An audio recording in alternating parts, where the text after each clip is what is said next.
Chapter 7, Living with Grandma and Grandpa. As they traveled on, Alan revealed that they were going to stay with his mother and stepfather, Grace's grandparents, Grandma and Grandpa Moore, as Grace called them, until Alan got home of his own. Other than that, there was not much to talk about. Right around midnight, they arrived at Grandma and Grandpa Moore's house. It had been 2 years since Grace had been there last. They were expecting them and had room ready for Alan to sleep in, and Grace was to sleep on the living room sofa. It was easy to fall asleep that night, as exhausted as they were from the nonstop drive and it being so late. Christmas was a week and a half away. Grandma and Grandpa Moore had their tree set up and decorated already. Winter break started that next week for the Central Oregon's public school district. When Alan enrolled Grace in the High Desert Middle School, she wouldn't start until after the public school's winter break would end, which was the Monday after the first weekend in January. This gave Grace plenty of time to adjust to living there. She didn't have too many problems coping with the move. Moving was something Grace was used to. What Grace thought would happen after moving to Oregon with her dad was not a reality. To her dismay, fear followed her all the way to Oregon. Grace was certain those wicked people didn't follow her, so why was she still fearful? She found herself still lying under the windowsill at night on the sofa, quiet, breathlessly frozen, afraid. This continued on until she got a gift on Christmas that started to change her ability to cope and to overcome fear. Christmas Day came. It was celebrated with Grandma and Grandpa Moore at their house. Only Alan's half-brother came to celebrate with them. He was Uncle Jack to Grace. Grandma had everyone sit in the family room early in the morning where a Christmas tree and presents were. Grace was the only child in the room and sat among the 3 grumpy old men who didn't seem to want to be there. Not at first. Early morning wasn't an agreeable time for the men, but it was Christmas, and they sat there anyway at Grandma's request. Maybe Grandma convinced them just to be there, at least for Grace's sake. Grandma wanted to make it a good Christmas for the only child in the room. After all the trauma Grace had been through, Grandma knew Grace needed something positive. Grace didn't know, but Alan told his mother a little bit of what had gone on in Arizona and why Grace came instead of the boys. Grace didn't know that, though, and Grandma never let on that she knew anything. Grandma was the most cheery in the room and made things the least awkward as possible as she ran the show. Eventually, the 3, Grandpa, Alan, and Uncle Jack, relaxed and started to enjoy being part of the family Christmas. "Grace, can you hand these to your dad?" Grandma asked. Without a word, Grace nodded and got right up to hand out the gifts as Grandma sorted through them. "These are for Uncle Jack." Grace handed the next bundle to her uncle. Grandma gathered the next bundle together for Grandpa. "These are for Grandpa." Grace leaned over and grabbed them, still standing in the middle of the room, and handed them to Grandpa. Grandma had another pile left on the floor next to herself. She handed Grace one box. "Grace, I want you to open this one first." Grandma Moore handed Grace a small box about the width of both of her hands, heavy for its size. "Go ahead, open it." Grace looked at her for a second, making sure she followed instructions and wondering, "Is this it? It doesn't matter, just sit down." "Where?" Grace looked around the room and sat on the sofa opposite of the tree, away from everyone else. She started to open it slowly, trying not to rip the paper. "You can rip it open. Go ahead, just tear it up," Grandma gently encouraged. Uncle Jack broke the ice. He had the best sense of humor of them all. He laughed as he said quite loudly, "Oh, come on. Just rip the paper open. Rip it. Rip it open. What are you trying to do? Open it daintily, trying not to rip it so you could use it later? What are you going to use that paper for? Just rip the darn thing." He laughed, and then everyone else laughed. Grace's cheeks grew rosy. She was embarrassed, but realized how silly she must have looked. It helped Grace lighten up and just go at it. It was Christmas after all. Grace was a kid and should be as any kid on Christmas Day, happy. All eyes were watching, but Grace didn't want to hold everyone up. Apparently, they were all waiting on her. She tore open the paper and found a large pack of AA batteries. She looked up at her grandma, lifted it up for everyone to see, and smiled with a slight confusion. "Is this a joke?" Everyone chuckled. "Okay, Grace, here's your next present." Grandma reached out and handed her another box. I knew that wasn't my only present. Grace got up and took her seat a little closer to her grandma at the tree, a little less rigid. Go ahead, open it now. We want to see what Santa got you. Grandma smiled a warm smile, looking forward to seeing Grace's reaction to this next gift. Santa. Grace laughed under her breath about the idea that Grandma thought she believed in Santa. It's probably something I can use the batteries with. I have no clue what, though.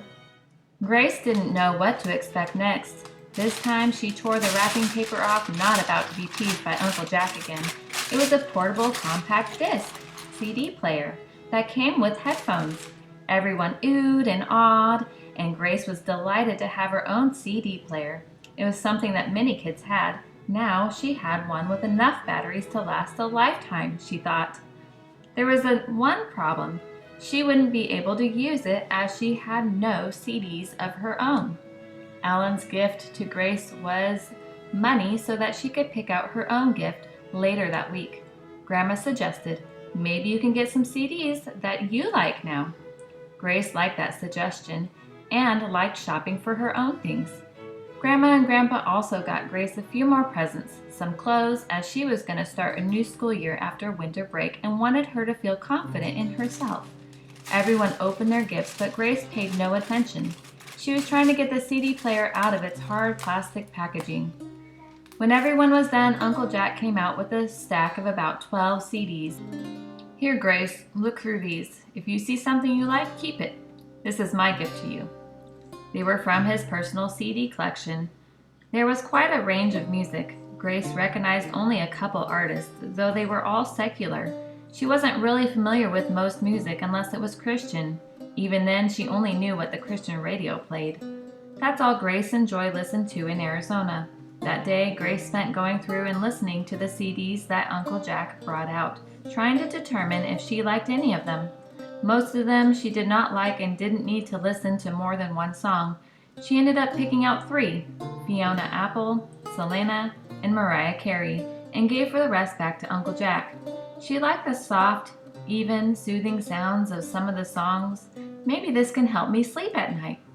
Some of these songs are so pretty I can listen to them and fall asleep. What good gifts. Out of the 3 CDs Grace took, she tried listening to Fiona Apple to figure her music out, whether or not she really liked it. Grace started becoming more concerned about the lyrics. They just didn't seem to settle with her and made her feel uneasy or off. It took her a few days to decide that she wasn't going to listen to Fiona Apple anymore and gave that CD back. Grace began to feel a deep, innate conviction in her soul not to listen to things that were promoting blatant sin. She favored the other 2 CDs more and only a few songs from each. They seemed pretty harmless and neutral, and she enjoyed their beautiful voices. Even though she tried to believe that the songs were neutral, she still couldn't convince herself that they actually were. Something was telling her inside that anything that was without God was still godless. Inside, Grace was left unsatisfied. The next few nights, Grace experimented with seeing if she could lull fear with the music so she could sleep better. It did, in fact, lull fear. Grace was able to physically sleep but felt emptied, unsatisfied, and unrested. It just wasn't enough. Grace had been grasping at the wind of sorts to get what she'd been looking for and needing. All Grace found was that whatever it was that she was trying to catch, soul peace, wasn't actually there at all. It was all an empty promise, a lie, deception. Fear and deception took turns and tried to trick her, making her think that what she was doing was working. Grace was unaware, but they were playing tag team. They rejoiced that Grace seemed to be buying it. That was as far as they could tell. The only way Grace could describe the feeling was that it was similar to what she felt when she was at Jean's house. Something was still not right. Though fear was quelled with the music played, the fact that the music had no God didn't solve anything for her. These attempts were like a band-aid of sorts to cover up spiritual trauma, wounds, and sickness. She didn't like what she was feeling, but she still didn't have the answer, with the exception of a pull toward only God has a cure. Grace knew these feelings were spiritual, and she needed something spiritually good with God in it to make her feel better. In so doing, she came up with her own conclusions. find things with God in it. The next weekend came and Alan didn't have to work. Dad, can we go shopping? I want to buy something with the money you gave me for Christmas. Yeah, we can go shopping. Where do you want to go? I want to buy a new CD, so anywhere they sell CDs, I guess. Alan took Grace to a supermart in town, one of the big box stores that has almost everything. Since Grace knew what she wanted and Alan was an in-and-out kind of person, they went straight to the aisle that sold CDs. Grace quickly found the Christian section. She wasn't familiar with specific artists. All she really listened to before she had the CD player of her own was the radio. She found a disc that had multiple artists. It was the year's top 30 Christian artists and songs. She recognized a lot of the songs and found what she wanted. It was the biggest bang for her buck. Every night after that, at Grandma and Grandpa's, Grace fell asleep only to the Christian music. She still liked the other music, but she felt much better about listening to music that had God in it. Every so often, fear crept up on her, especially when nobody else was at home or at night. So Grace turned to the Christian music and felt better. She listened to God-glorifying lyrics, and that seemed to shut fear up for the time being. The songs she listened to contradicted, counteracted, and combated fear's lies. She started to feel a hope and saw a dim light at the end of a long, dark tunnel. Her hope came from the glimpse of light shown to her through Christian music. She now knew which direction to head, and that was to God Himself. He is that light.